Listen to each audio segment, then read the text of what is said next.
खबर उत्तर प्रदेश से है। यूपी में कोरोना के मामले कम हो रहे हैं। आज यूपी से 20,000 नए केस सामने आए।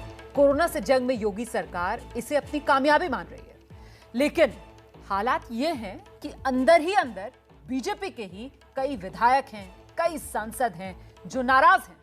पिछले कई दिन में ये नाराजगी अब खुलकर सामने आई है।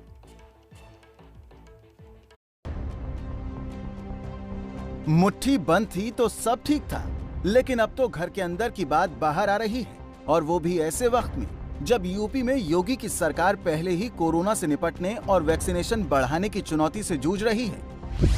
कोरोना पर योगी सरकार के खिलाफ बीजेपी नेताओं में असंतोष बढ़ गया है। आए दिन लेटर बम फूट रहा है, और सबसे बड़ी हैरानी की बात तो ये है कि चिट्ठी लिखी जाती है मुख्यमंत्री योगी आदित्यनाथ को, और उससे पहले ही मीडिया को पहुंच जाती है। यूपी में कोरोना से निपटने को लेकर योगी सरकार अपने अभियान को सफल बता रही है। योगी सरकार कह रही है कि ग्रामीण इलाकों में कोविड मैनेजमेंट को लेकर WHO यानी विश्व स्वास्थ्य संगठन ने यूपी की तारीफ की है। 10,000 घरों तक पहुंचकर WHO ने कोविड मैनेजमेंट का योगी मॉडल देखा। 2,000 टीमों के काम की निगरानी कर WHO ने रिपोर्ट तैयार की है। योगी सरकार भी कैमरे के सामने इसी कामयाबी का लेखा जोखा रख रहे थे। जनता जनार्दन से, आम नागरिकों से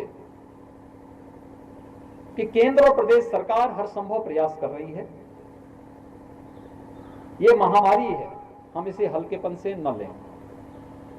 सरकार के द्वारा जो भी नियम बनाए गए हैं और जो भी सुविधाएं दी गई हैं, जनता को बचाने के लिए उनके जीवन के अमूल्य यानी उनके जीवन को अमूल्य मानते हुए सरकार ने सभी अभियान प्रारंभ किए हैं, इन कार्यक्रमों को आगे बढ़ाया है। लेकिन जिस वक्त योगी आदित्यनाथ अपनी पीठ थपथपा रहे थे, ठीक उसी समय मेरठ में बीजेपी विधायक सत्यवीर त्यागी इसके उलट कहानी समझा रहे थे।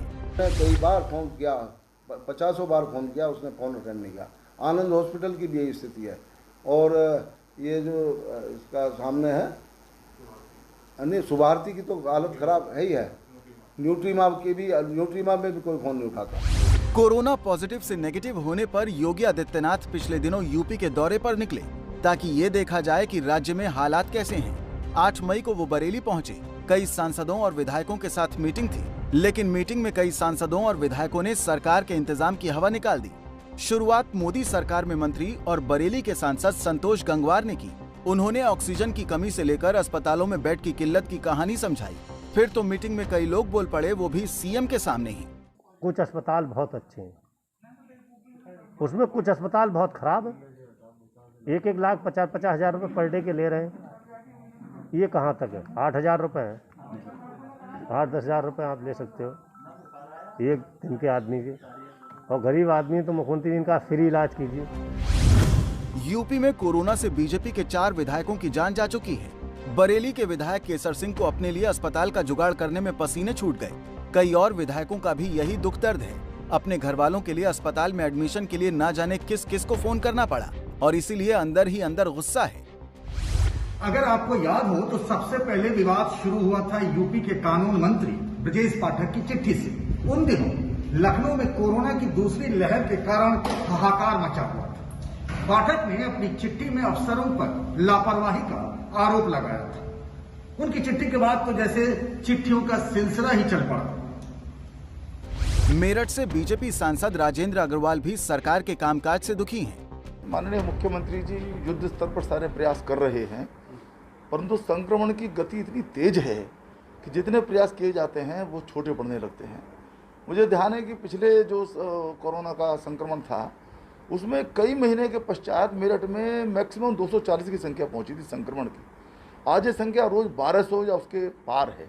तो उसके कारण से बेड्स की ज़रूरत है, या जो है ऑक्सीजन की खास तौर से ज़रूरत है, वो बढ़ती चली जा रही है। इलाज नहीं किए जा रहे हैं। अगर आप देखेंगे जाकर के तो आज खुद आपको जाना चाहिए और देखेंगे जो वहाँ पड़े हैं, और जानबूझ करके सरकार को बदनाम करने का, छवि धूमित करने का काम कर रहे हैं। यूपी सरकार और स्वास्थ्य विभाग से नाराज बीजेपी नेताओं की लंबी लिस्ट है। कुछ नेता खुलकर अपने मन की बात कह रहे हैं, कई ऐसे हैं जो सही समय के इंतजार में हैं।